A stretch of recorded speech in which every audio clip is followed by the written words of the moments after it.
So when you're applying to university, it's all about making yourself stand out and making any university lecturer reading your application think, wow, this is someone I would really love to teach. So in this video, I'm going to go through the personal statement that got me into Cambridge, and I'm going to distill from it some core principles and ideas that you can use to make your own personal statement that much better, and basically just to make yourself sound like a boss. Now, the personal statement I'm going to take you through, I used in my application to study French and Spanish language and culture, but I used almost exactly the same structure and ideas in my law school application. I'm going to start off by covering the core principle that you need to bear in mind when writing every single sentence of your personal statement, and I'll then cover a few mistakes and common errors and basically just things to avoid when you're writing your personal statement. And finally, I'll go through my own personal statement sentence by sentence, paragraph by paragraph, in detail, explaining exactly why I've written what I've written. I'll focus especially on how to start your personal statement, and then also on how much of the personal statement you should allocate to your own personal experiences,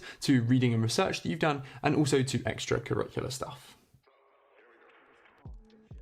You might like to just note down at least the core principle and the common mistakes as we go along so that you can have them in front of you when you're writing. The simple fact, and maybe it's the harsh reality, is that universities want to accept people who love their subject and who are going to add value to their institution. And so if you're unwilling to put in the hours to make sure that you really know your stuff, it's unlikely that universities are going to want to accept you. There are three core areas that I think you should focus on when you're demonstrating that you know your stuff. And first of all, you need to make sure that you fully understand what the courses that you're applying for involve, what their focus is, and how they're structured. Now, you need to remember that the people who are reading your application are the people who teach and who create these courses. And so they really genuinely love to see that you've taken the time to look into the courses that you're potentially going to be studying a little bit and fully understand actually what is it going to be like studying these courses. As we'll see when we look at my own personal statement, this is a message that's really important to convey to whoever is reading your personal statement. And so it's something you really need to bear in mind when you're writing. However, a quick note on this for anyone applying to UK universities, remember that your personal statement is going to go out to every single university you're applying to. And so you need to make sure you don't include any elements of specific courses, as this is going to alienate all of the other universities that you're applying to. Instead, you need to convey a general interest and a general understanding of the nature of the courses that you're applying to without focusing on a specific element of any one course. Demonstrate a general understanding, for instance, that all languages courses offer you the ability to study sociolinguistics, culture, history, and politics. And that's because you've read some book which covered all of these areas, from the BOV, for example. But avoid saying, oh, I'm really keen to study 12th century poetry, because there's one course at Oxford that includes 12th century poetry, but not at Durham, for instance, as this will mean that the other universities think, no thanks. Second, you need to ensure that you know as much about your areas of interest within the subject you're hoping to study as possible. And that basically means reading lots around the subject. And university reading lists for first year students are often a pretty good place to start. Crucially, your strategy when it comes to expanding your knowledge should have kind of two strands. First, you should, and let me show you this. This is the book that I bought when I was applying for French, and it basically has summaries of loads of different periods and authors and stuff like that. So I would use this and get a general understanding of the kinds of ideas that I should know about.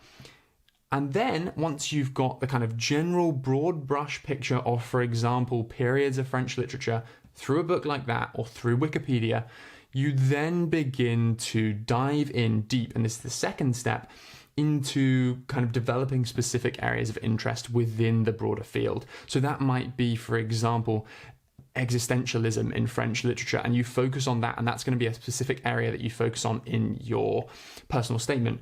Or it could be a particular area of mathematics that you find particularly fascinating. So whatever it is, pick a couple of areas of interest and maybe 1, 2, or 3 books for each of those areas, and really go into detail, making sure that you know those as well as you can. And third, within kind of knowing your stuff, you need to know your personal statement inside out. And I say this because although it may seem obvious, I remember vividly in my interview for Cambridge, and this could have been the difference between me getting a place and not, I had one question about a director, a specific director that I'd mentioned in literally half a sentence in my personal statement, Iñárritu. And I had this sudden moment of, oh my goodness, in this interview, I don't really know very much about Iñárritu. Fortunately, thank goodness, I had watched a film by him the couple of weeks before, and then watched another one the weekend just before my interview. And fortunately, I was able to just come up with a few things that I could say that kind of salvaged my performance. But I really cannot emphasize enough that if you're going to have an interview based on your personal statement, you absolutely must know your personal statement inside out.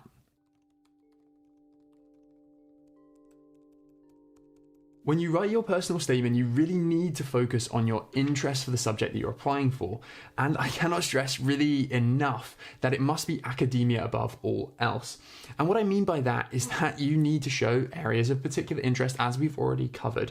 And you also need to show how you've gone above and beyond what you study at school to basically demonstrate that you're keen to stretch your intellectual boundaries and learn more. There's a really common mistake that I've seen in loads of the personal statements that I've reviewed, and that is that people tend to focus on the opportunities that studying a particular subject will open up for them, for example, a high-paying job, rather than their genuine interest and excitement and passion for the subject in and of itself. I'm interested in studying economics because it provides a great pathway into a range of high-flying careers.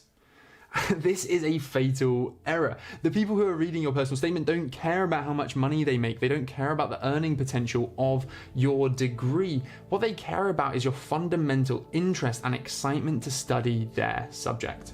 While you may well be studying languages to open up future career opportunities, or economics because you're really interested in the financial world, or even something like law because you want to be a lawyer, this is not what your universities want to hear. They want to hear that you're fascinated by Voltaire's stylistic quick-wittedness, or Keynesian theories of employment, interest, and money, or the human rights quandaries that arise where the European Convention of Human Rights is breached overseas. You must demonstrate a genuine fascination with the learning of the actual material you'll be studying at university and avoid any mention of your intentions thereafter. The second mistake I see people make is that they get the tone of their personal statement wrong, and by that I mean that they either sound overly informal, lacking the formal academic style that their future teachers are looking for them to demonstrate, or they sound like they think they're some kind of stuffy academic who knows everything about their subject and come across as kind of arrogant. Let me give you a simple formula to making sure you get the tone right, and that is this: successful application equals research plus fascination. Generally, people either fall excessively on the side of fascination and passion, seeming just a bit clueless and ill-researched, or on the other side, they end up feeling just a bit stagnant and lacking passion for the subject because they're just so busy showing off their knowledge. You know, anyone can demonstrate passion by saying something like, "I'm so very excited to study languages as I've always been passionate about speaking to people in French and understanding different ways of living." Now, first, I should avoid using any shortened form, so I've should be I have. And second, while this states genuine interest and passion, it doesn't back that up with any example. If you're going to state, "I am passionate about speaking French," give an example, for instance, of an interesting discussion that you've had in the language. However, on the flip side, if I write, "I read Voltaire's Candide. The acerbic extradiegetic wit sharply juxtaposes the ridiculousness of intradiegetic events." Now, as your potential teacher, I'm left feeling, right, okay, like that may be the case, and yes, you've used some fancy language, but I don't feel like you're really passionate about my subject and determined to learn more. If anything, I think without showing genuine passion, it just feels a little bit like you've just copied out some fancy sentence and some fancy words in the hope that you're going to fool someone into believing that you genuinely are passionate about the subject. But I'll leave exactly how this should be done to my own personal statement because there are plenty of examples of this research plus fascination combination. The third mistake is getting the proportions wrong, and by and large you should probably follow the 80-20 rule, and that means having 80% of your personal statement dedicated to showing interest in the subject, and then just having a short final paragraph to go through the extracurricular activities that you do. And although it's not crucial, I think it is definitely well worth having this extracurricular paragraph because it demonstrates your ability to excel academically while also managing the time constraints and demands of other commitments. As you can see from my personal statement, everything including the intro is strongly focused towards demonstrating my passion for French and Spanish, and it's only in the final paragraph that I even mention sport, drama, and other responsibilities.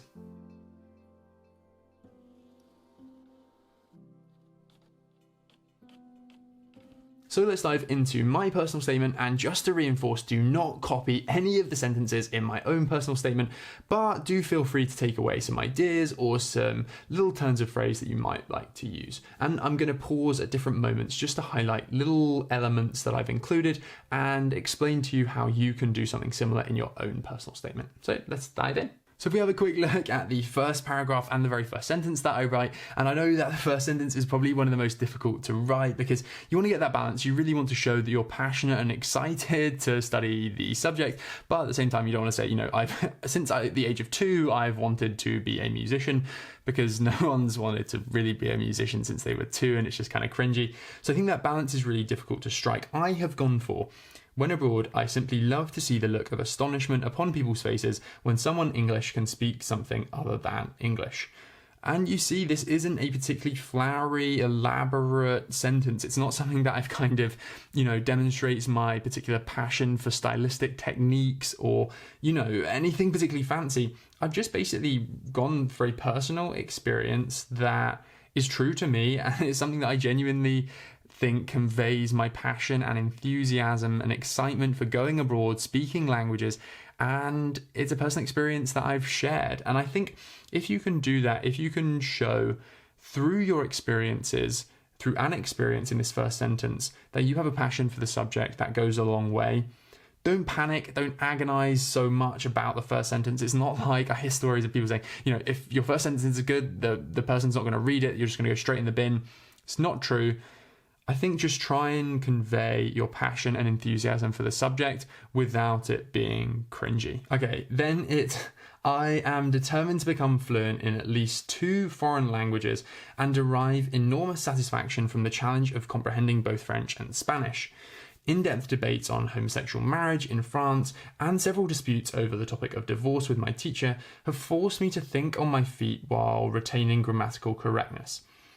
This bit, I am basically just discussing kind of the sort of stuff that is within the bounds of classroom learning French and Spanish, the sort of challenges that I enjoy, and I'm basically just showing kind of a language learning interest and this kind of, giving examples of debates that I've had and the kind of challenge that I find in that. Further progression has led to my reading of unedited French and Spanish novels such as L'Étranger and Clara Sanchez's Últimas Noticias del Paraíso, with the immense sense of achievement from finishing these affirming my desire to further my study of modern languages.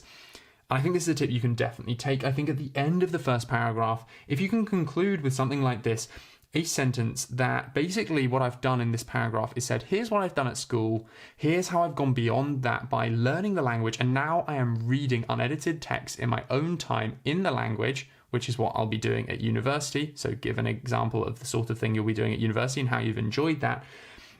And then I finish with saying, I've really enjoyed doing that and I can't wait to learn more. And that's exactly what your teachers are going to be looking for. They're going to be looking for this person, now I know, has tried to do what they will be doing at university much more, and they enjoyed it and can't wait to do more. And I think it's that simple in the first paragraph. It's just show that you're interested and show that you really want to learn more at university. Okay, second paragraph.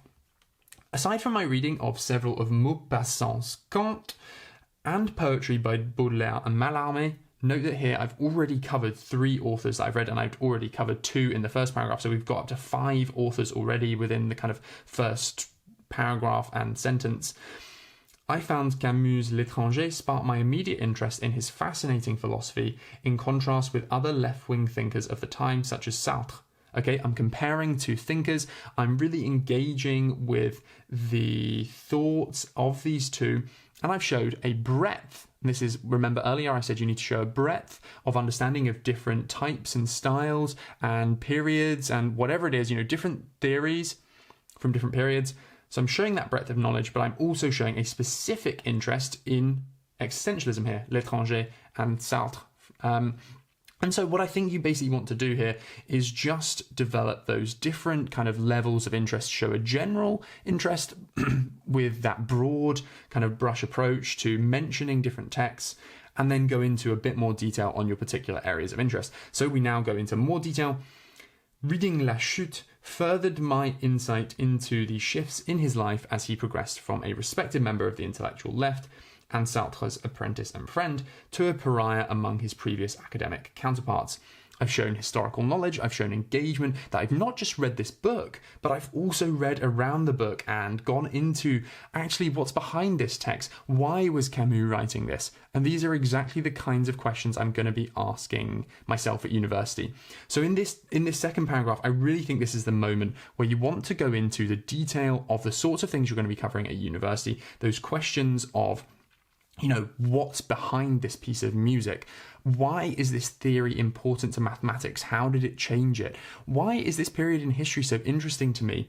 And I think you want to show both an interest and deep understanding of the facts as to what happened, and also that has kind of excited you and made you excited to learn more. So it's that two-pronged approach of research and passion. Okay, I'm just going to read the rest quickly. This battle between Sartrean existentialism, concerned with the search of absolute freedom, and Camus' rather overlapping but persistently distinct philosophy, obsessed by authenticity, has driven my interest for this absorbing period of thought. So note, I've again displayed knowledge in my research. There are two kind of schools of thought, Camus versus Sartre, and then I have said how that's linked into my passion, has driven my interest for this absorbing period of thought. My further independent reading of Le Premier Homme and La Mort Heureuse provided a captivating view of this era. Further reading, and that's something, again, you should be displaying. Furthermore, I have found researching and thinking into my extended project on the development of French slang extremely rewarding. Now, I want you to note here, note that you do not have to have read the entirety of all of these books. You can have looked them up. You can have gone on Wikipedia and got an idea of the plot. You can have read them in translation in English. You can have looked at a theory and not read the entirety of the original thesis, but just got some ideas from it. The point is that you're showing a breadth of knowledge and you're showing that you are capable of doing the sorts of things you're going to have to do at university. Okay. And next, I'm going to quickly read this paragraph. It's pretty much the same as that paragraph, but for Spanish. I think if you're doing your personal statement here, I think the second and third paragraph should be deep intellectual kind of interest, and we should have that combination of research and passion. Here for Spanish, and you could do this on a second theory, a second piece of music or musician, whatever it might be. I found analysing Allende's La Casa de los Espíritus and Marquez's Cien Años de Soledad particularly interesting. To me, the latter seemed very much the paradigm of magic realism. It is dominated by the subjectivity of viewpoint, in particular caused by varying backgrounds. I'm showing a knowledge here of this genre, with one person's magic, another person's reality, and I'm explaining it in my own terms. Don't just regurgitate something you've read in a textbook that you don't understand. Show that you understand what is going on and explain it in your own terms that make sense to you. While Marquez focuses on a patriarchal society where women, despite being the bonds that keep the family together, are secondary to men, Allende demonstrates the power of women, with their actions far more potent than the futile revolutions of men.